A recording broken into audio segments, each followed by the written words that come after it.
Hey everyone, Phobos here, coming out with another build demonstration, and this time it's for the full elemental conversion Bladefall Totem Inquisitor.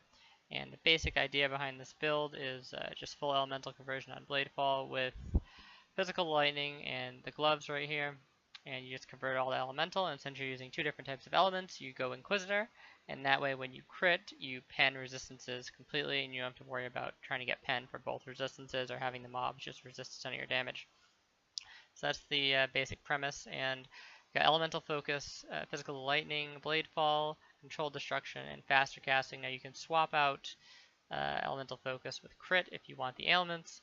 Personally, I find that blade fall kills everything super quick anyways, so they're not really needed in a lot of cases, and elemental focus just gives more damage. So that was the race course I just put in. Just going to be doing this really quick for you. Yeah, and then like normal, I'll talk about the rest of the build a bit more in depth later if you want to stick around, but if not, you should be able to pretty much get what's going on here. I'll do a quick just gear synopsis at the end as well. Nasty.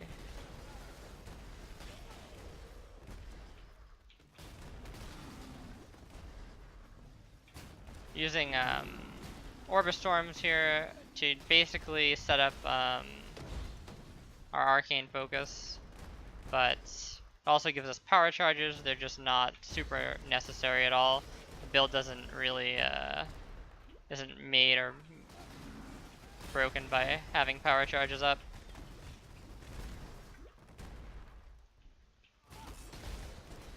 We also have a rallying cry, as you can see. You can throw it in right there.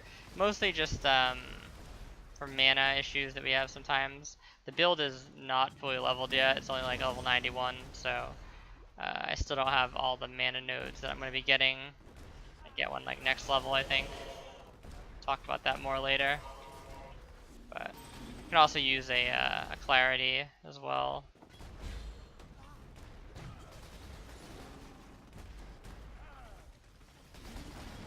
But yeah, you don't really have to always use the rallying. It can kind of more be a situational thing. That's weird. I thought I lost that earlier. Guess not. So I'll show you, like, you don't really need to do setup for this, but since this boss allows for it, I'll just show it what like setup can look like. So we have all our flasks except for our series, but I'll actually just pour it out and grab it. That way you can see the damage. So what we'll do is we'll lightning trap and then place our totems, right, and then run it with haste and everything, and you can see the boss doesn't even have a curse on him. It just gets absolutely shreked. And it would be nice if we don't run into a wall and die with shield charge.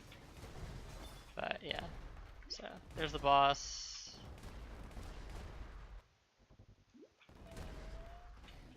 Excuse my sloppy play. I'm a bit tired recording this before I hit the hay.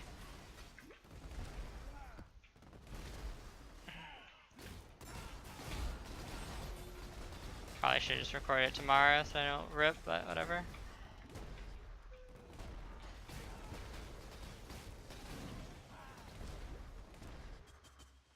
And I'll just finish off this side.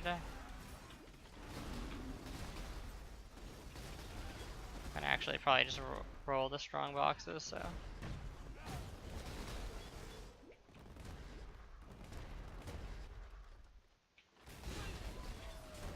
Yeah, I think that's pretty much a good display of all the active skills we got going on here. Shield charge, pretty self-explanatory. Assassin's Mark is the only curse that you can pretty much use to get damage, so it's pretty much the run. And yeah, let's go over the gear really quick. That way, if you guys want to bounce, you can. So pretty good dagger, honestly, but nothing like super insane. Doesn't have crit on it. Very high attack speed though, which is nice. So your shield charge doesn't feel awful. Pretty good shield. The shield is like 30 chaos. This dagger was probably 5 or under, I'd say. The shield is pretty good though. Life is kind of low, no res, but still really solid damage rolls. These are dirt cheap, obviously. You don't need the upgraded version at all. Even when you're not using LE Focus, the Ignite does like no damage, so don't bother. Really good Rustic Sash. You're probably going to need something pretty decent, but it doesn't need to be this good initially. Not that this is like super insane or anything. I think it's like 5 to 10 chaos range. but you kind of struggle with resistances a bit because you're a bit spread thin. I'll talk about that a little bit later. These are boots. Self-crafted. This enchant adds 1 to 160 lightning damage is insane, and you should definitely get it because you're never killing things, especially because with Ellie Focus in, you're never igniting things, so you're never getting the credit for if an ignite accidentally kills something. So these are like an insane damage boost, and I just crafted these myself. I would recommend you guys do the same or buy a good pair. Yeah, and the helm. So the helm is like kind of weird.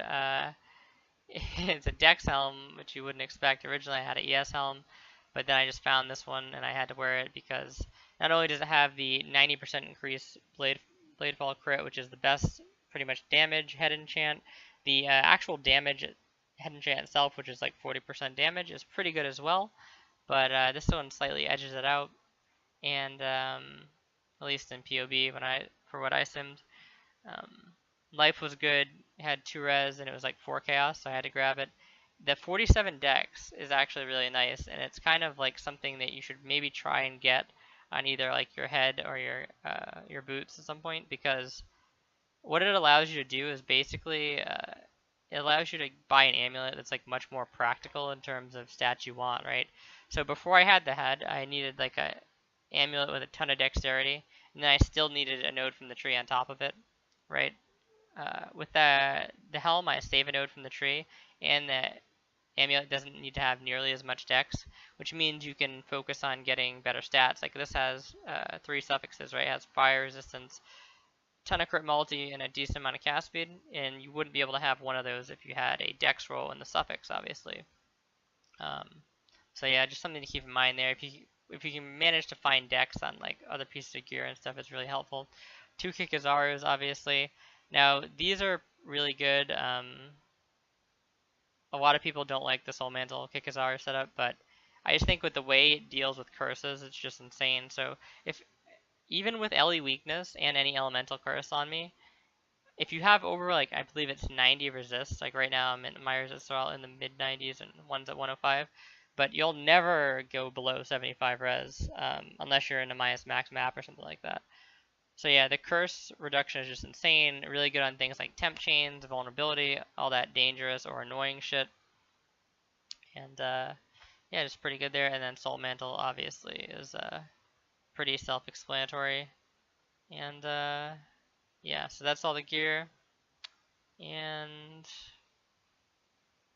Bandit, yeah, so Bandit. Alira is what I chose, and the reason why I did that is just because we're really tight on resist with this build. Like, the better gear you get, obviously, the less you need to rely on Alira. So you can just grab the 2 skill points if you're going to have really insane gear, if you're going to have a shield with like multiple res on it and stuff, but the resistance combined with the mana regen is kind of big, because this build also struggles a bit with the mana, like I said, supplementing with Rallying Cry, and we're on our way to get Deep Wisdom or Deep Thoughts here, but we're not 92 yet. So don't quite have it, but that'll help out a little bit. The Kikizarus help out a little bit. If you don't need the res on your neck, getting mana regen would definitely help out, and you also just get crit, I guess, as well, but mana regen would be fine. So yeah, mana is a bit of a struggle, and the Alira really helps that. Plus, you get 20 crit multi on top of it. So that's why I would recommend probably Alira if you're just starting out. But like I said, obviously, if you're all twinked out, feel free to grab something else. Why we're using a dagger? Pretty much just to get the 1.8 attack speed or really high attack speed, because it's just harder to find on scepters in general, I find. But obviously, if you have a really fast scepter with really good stats, a scepter is actually probably better because you can get cast speed on them without having to essence craft, so it's really good. And I'll just show you guys the tree. Obviously, the ascendancy is fairly standard. This is very common for an Inquisitor, and don't have anything too strange in here. We have a self-flagnation, which is another good thing about the Kikizaru setup, is that if you're running the Soul Mantle, you don't need to purge the curses, and the curses actually give you damage, right? So, also running this nullification just to get some extra res. Like I said, res is a struggle. You can probably spec out of this if you end up getting a bit more res down the line. So, just something to keep in mind. And yeah, I think that's pretty much it.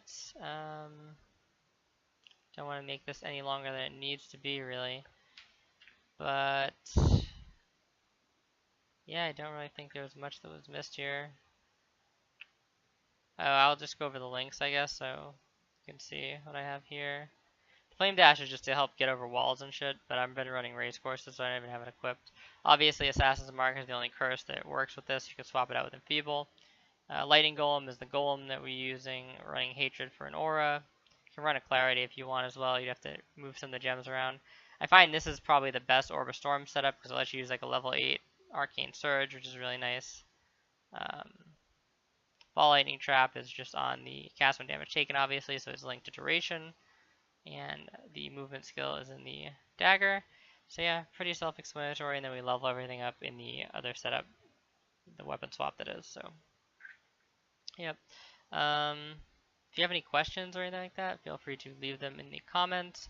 I'll post the POB in the description, and then I'll be doing a full-length guide on this, where I just talk about mostly the same thing, so you're probably not going to need to listen to that one, honestly.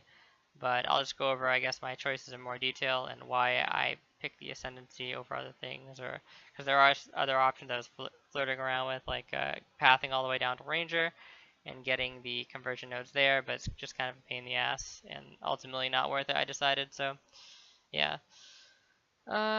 Anyways, thanks for watching, and keep an eye out for Adziri runs with this and the guide. So see you guys then.